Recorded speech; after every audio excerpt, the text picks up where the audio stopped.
Shalom Pak Bambang, saya mau izin bertanya, benarkah Trinitas itu Bapa, Putra, dan Maria? Mohon pencerahannya. Maria. Bapa, Putra, Maria. Begini, Trinitas di tanah Arab. Mula-mula ketika gereja mula-mula di Yerusalem, kata Nosrim, Nasrani, dan kata Kristianos, Kristiani, itu dipakai dua-duanya. Paulus di dalam Kisah Rasul pasal 20 ayat 5, pasal 24 ayat 5, disebut salah seorang dari pemuka sekte Nasrani. Sementara di dalam Kisah Para Rasul pasal 11 ayat 26, di Antiokhia lah untuk pertama kali murid-murid Yesus itu disebut Kristianos. Jadi dua-duanya ini sebetulnya dipakai oleh gereja mula-mula. Sebetulnya pengikut Yesus itu disebut Hodos, pengikut sang jalan. Karena Kristus sendiri yang mengatakan, akulah jalan dan kebenaran dan hidup, dan tidak seorang pun yang sampai kepada Bapa kalau tidak melalui aku. Tapi kemudian orang-orang di luar gereja lah yang menamai pengikut Yesus itu, termasuk dialognya Paulus dengan pemimpin Roma itu, sehingga dikatakan di penyakit sampar yang menjadi salah satu dari pemimpin sekte Nasrani. Nah, kemudian kata Nasrani itu menjadi tidak bagus lagi dipakai. Stigmanya begitu negatif ketika orang Yahudi sebagai reaksi terhadap kekristenan melakukan sebuah konsili di kota Yamnia. Jadi kalau Anda membaca Misnah maupun Talmud itu clear sebetulnya sejarahnya ya. Jadi pemberontakan Yahudi atau perang Yahudi itu dilakukan oleh kelompok namanya kelompok Selot. Nah, kelompok Selot ini kan garis kerasnya Yahudi waktu itu dari Parisi kebanyakan. Karena Amha Aret, kebanyakan masa rakyat banyak itu dipimpin orang Parisi, melakukan perlawanan. Kemudian ketika perang Yahudi pertama itu hampir usai, artinya Yahudi pasti akan kalah, ada seorang rabi bernama Yohanan ben Sakai. Dia menyadari sebentar lagi agama kami akan hilang karena bait Allah akan hancur. Lalu tiba-tiba dia menyuruh rabi juniornya, namanya adalah Eliezer ben Hirkanus, untuk menyelinap masuk ke perkemahan Jenderal Titus yang menghancurkan Yerusalem itu. Ketika kondisinya sudah baik, akhirnya sang guru sendiri menyelinap masuk ke tendanya. Dia mengucapkan, salam bagimu wahai raja. Lalu Titus mengatakan, ada dua kesalahan yang kamu lakukan wahai rabi. Pertama, kamu menyebut aku raja, padahal aku bukan raja. Kesalahan kedua, jikalau kamu mengakui saya sebagai raja, kenapa kamu baru datang sekarang? Ketika peristiwa perang ini sudah hampir menghabisi kita dua-duanya. Dia mengatakan, memang engkau raja wahai Titus, tapi tidak sekarang. Terus dia, begitu percakapan itu sedang, ini ada di dalam Misnah. Dalam percakapan tiba-tiba utusan dari Roma, ini Roma Pagan sebelum Roma Kristiani. Wahai jenderal, bersiap-siaplah, karena kaisar sekarang wafat dan engkau akan ditunjuk sebagai penggantinya berdasarkan putusan senat. Wah, bener dong kalau gitu omongannya si rabi ini. Engkau raja tapi tidak sekarang. Wah, dia merasa tersanjung. Berarti kamu menubuatkan saya sebagai raja. Akhirnya mintalah sesuatu sebelum aku berangkat ke Roma. Tapi dia sudah nyindir dulu. Tapi jangan minta yang satu ini. Ketika si rabi ini mengatakan begini, jikalau ada tong berisi madu, lalu ada ular masuk ke tong itu, kenapa kamu tidak mengambil tongkat dan kemudian mengambil ular itu dan membunuhnya di luar tong madu tadi? Kenapa kamu harus menghancurkan tong madunya? Dan dia mengatakan, saya tahu kamu memohon supaya bait Allah jangan dihancurkan, tapi untuk yang satu ini tidak ada kompromi, mintalah yang lain.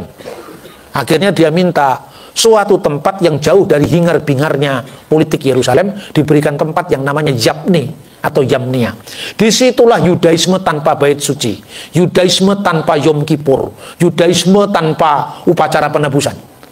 Nah, sekarang upacara penebusan itu diteruskan oleh gereja yang namanya sakramen Ekaristi itu, ya toh? Makanya kadang-kadang kita ini tidak melihat atau gagal melihat kesinambungan historisnya dari Yudaisme ini.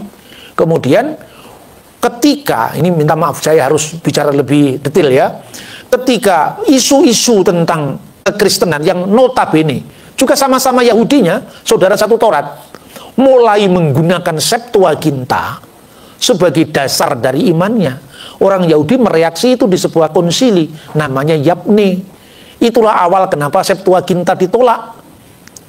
Kira-kira seperti itu. Kenapa? Karena Septuaginta sangat jelas bicara tentang anak darah, perawan yang melahirkan seorang anak laki-laki, dan namanya akan disebut Emmanuel. Dalam teks Ibrani kata ha'alma itu bisa maknanya perempuan muda, bisa bermakna perawan, bisa bermakna gadis yang belum menikah.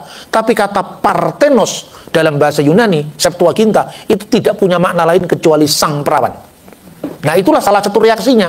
Ketika konflik antara Yahudi dengan Kristen ini sudah mulai memuncak, maka terbitlah sebuah kutukan di konsili Yahudi di Yabne tadi. Terkutuklah orang-orang Nosrim. Nah, sejak kata itu kata Nasrani tidak populer lagi. Karena orang Kristen tidak mau menerima stigma yang terkutuk. Dan yang dikutuk oleh Yahudi itu bukan hanya Nosrim. Parisi kan yang melakukan konsili itu. Yang dikutuk itu adalah Saduki, yang dikutuk itu Nasrani, yang dikutuk juga orang Eseni. Nah, itulah awalnya. Lebih parah lagi tahun 132 ketika perang Yahudi kedua.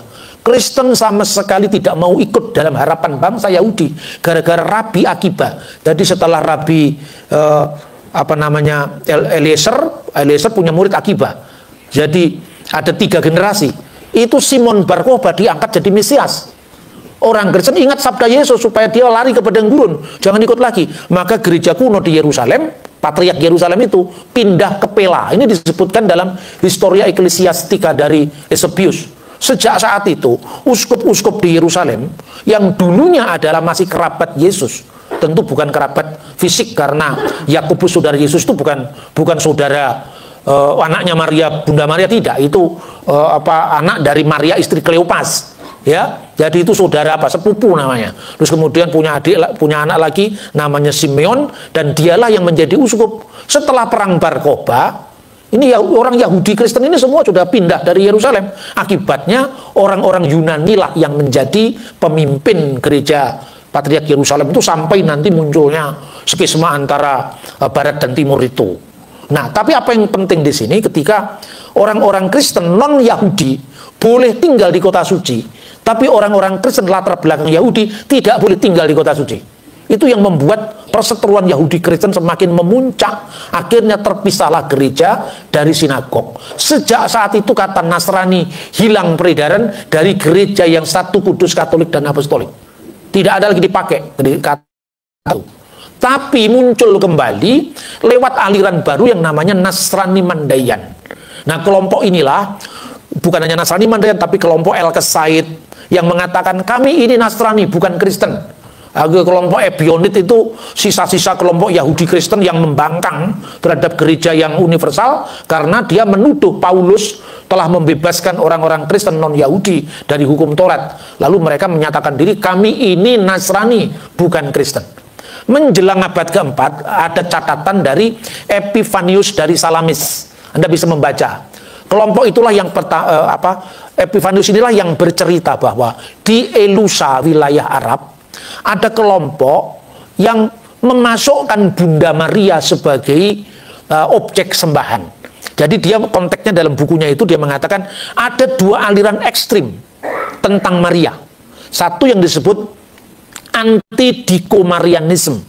Anti-dikomarianisme itu adalah kelompok yang membuang Maria dari teologi gereja. Pokoknya Maria itu hanya saluran, setelah selesai dibuang, tidak ada artinya. Itu anti-dikomarianisme. Tapi kelompok kedua itu adalah kelompok yang memuja Maria dan memasukkan sebagai objek penyembahan, namanya koliridianisme. Nah, dia bercerita, Epifanius dari Salamis ini, ketika itu ada orang-orang Arab di Elusa, kemudian kebanyakan anggota sektenya ini orang perempuan.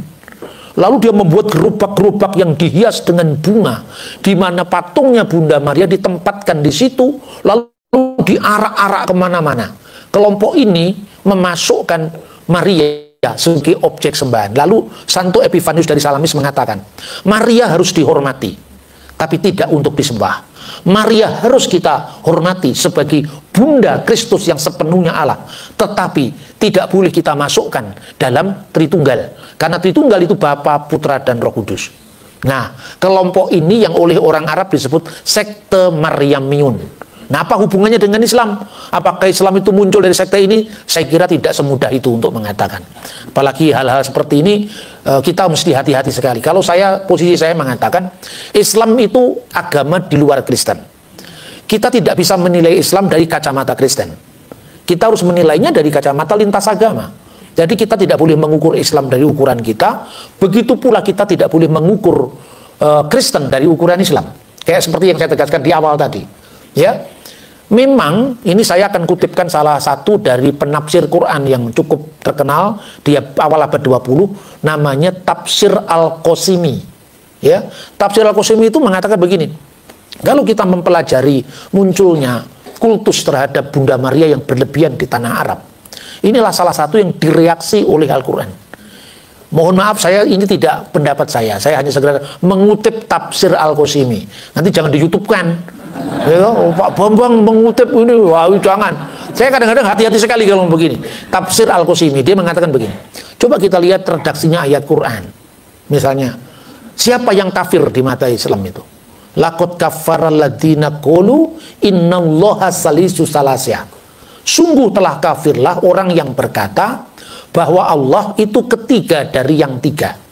Lalu dikaitkan pula dengan surat yang lain, surat An-Nisa 171. Wala taqulu salasa, jangan kamu mengatakan Allah itu tiga. Siapakah yang dimaksud dalam ayat ini? Lalu Al-Qasimi merujuk pada surat Al-Maidah 116, di mana pada hari kiamat nanti Isa akan ditanya oleh Allah, wahai Isa, a'anta khulta linnasit takhiduni wa umiya ilahaini min dunillah. Isqallallahu, ketika Allah berfirman, wahai Isa, ya Isa, apakah kamu berkata pada sesama manusia, a'anta khulta linnasit takhiduni, jadikanlah aku wa umiya dan ibuku ilahaini menjadi dua sembahan, dua ilah min dunillah selain Allah. Lalu Isa menjawab, bukan, Maha Suci Allah, dan seterusnya. Kata Al-Qasimi, ayat ini merujuk kepada sekte Maryamiyun. Nah, sekte Maryamiyun itulah yang oleh Santo Epifanius dari Salamis disebut sekte Koliridianisme. Salah satu ekstrim yang memuja Bunda Maria, tidak bisa membedakan antara hiperdulia dengan proseki, penyembahan dengan pemuliaan. Ini yang terjadi. Nah, ini menjadi bahan-bahan dialog yang cukup baik, termasuk oleh Mas Mun'im Siri dalam bukunya Polemik Agama itu disebutkan tentang pentingnya kita melihat Quran itu tafsirnya tidak tunggal. Kekristenan juga kita membaca Alkitab itu tidak bisa diwakili oleh tafsir tunggal. Ini keragaman dalam penafsiran, tentu kita bisa melihat konteks sejarahnya. Dan yang begini, jangan jadi bahan perdebatan. Jadi biarlah menjadi bahan yang disimpan dalam hati tadi, seperti Bunda Maria, ya, disimpan dalam, kok direnungkan terus-menerus, bukan untuk tidak dipercayai. Itu saya kira. Kemudian, jadi Islam tidak hanya muncul karena reaksi terhadap satu ajaran tertentu, tapi ya memang dilihat secara lebih holistik lagi. Itu saya kira ya, mungkin begitu. Oke Pak Bambang, penjelasan Anda sangat mencerahkan dan menguatkan iman kami. Terima kasih, Tuhan Yesus memberkati.